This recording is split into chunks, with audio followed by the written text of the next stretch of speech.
Well,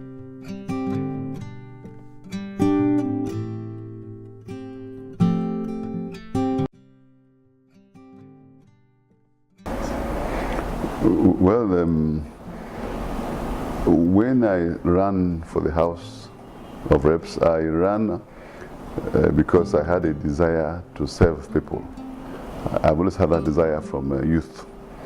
And initially, I was reluctant because I was afraid that my business would suffer. And then I used to be a contractor for Shell, Mobil, Ajib, etc. And my fear was that how would I cope with this if I was in the National Assembly? But my father persuaded me to not to worry about the businesses, that they take care of themselves. So I went to the House with a clear agenda of service to serve Nigerians and serve my people. That was why I could manage my unblemished record. And I did, as a motto, I do things for altruistic reasons. I don't do things for personal gain. Whilst in the House, I know many times when ministers came to me and they spoke to me on bills, etc., to assist them with various things, including bills. I did all this without asking for any, even when people try to offer, I told them, no, I was in my work. I believe that if you are going to serve people, you must first of all have empathy for the masses. You must also like people. Without these qualities, you cannot serve people.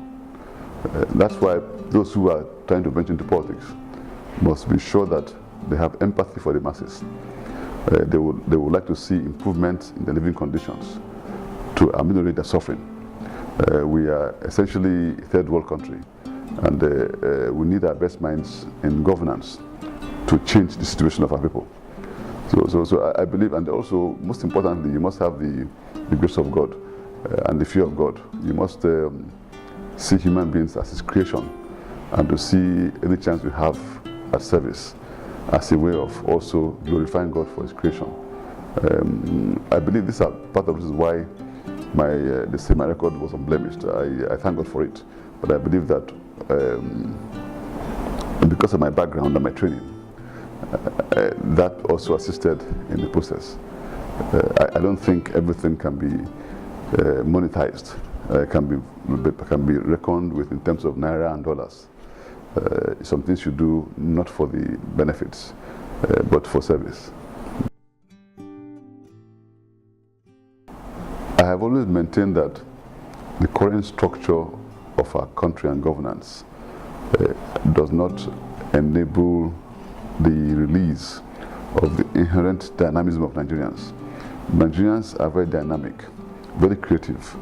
All they require is the right structure that guarantees them justice and equity so they can bring out their best.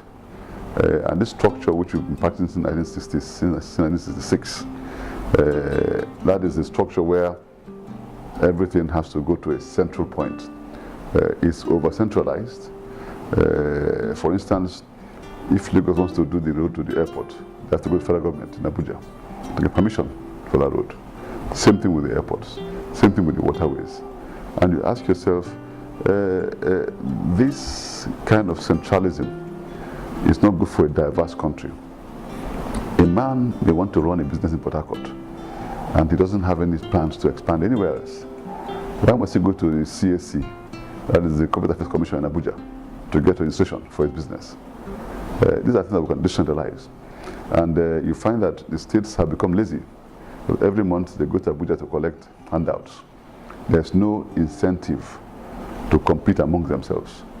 Whereas if you look at Nigeria in the 60s, the 1960 constitution, the western region was able to build cocoa house.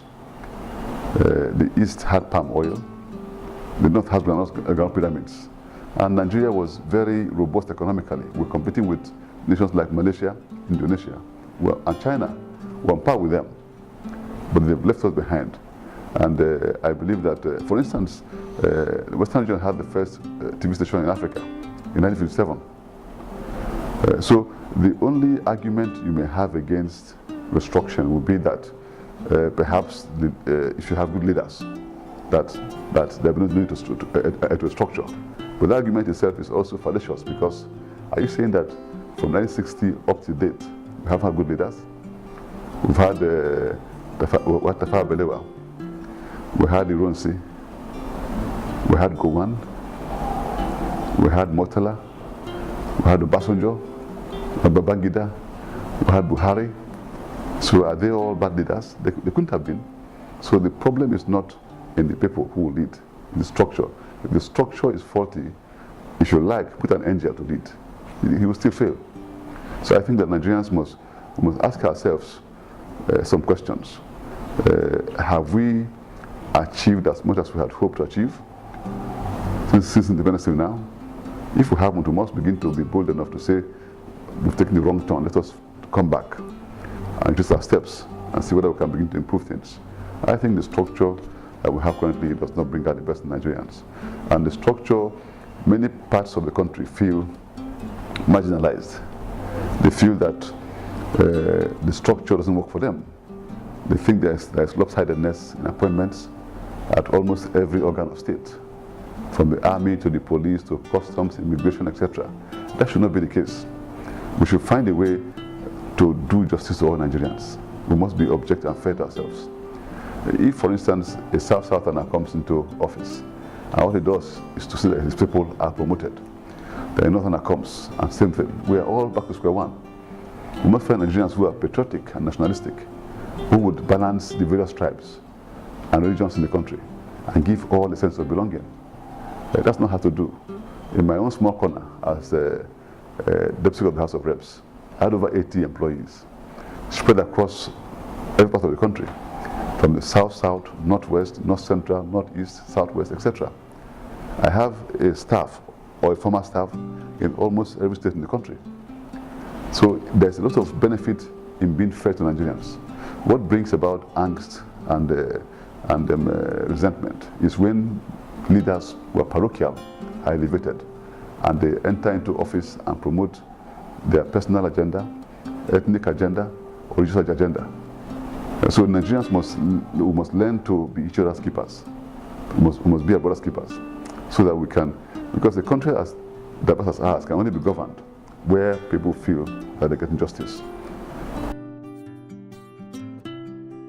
Well, first of all, I believe that not just youths, more professionals, more businessmen, more youths, more Christians, more Muslims should come into politics. We need to put our best minds to governance. It is the biggest, it is the most important sector. It affects every segment. Because look at, for instance, the roads. Even if you're a businessman and you're doing very well in your business, if the roads are bad, it impacts on your business. If you cannot fly in safety, it impacts on your business. If you have no railways, your business is affected. And if there is, for instance, insecurity, for instance, your business also suffers. So it is the most important exercise in human activities, governance. So we must try to put our best minds into governance. We must encourage them. They mustn't be afraid, because in politics people are worried about violence, people are worried about thuggery, etc. These are concerns, but I have been there for a while. I'm not a dog myself. I've tried to manage it.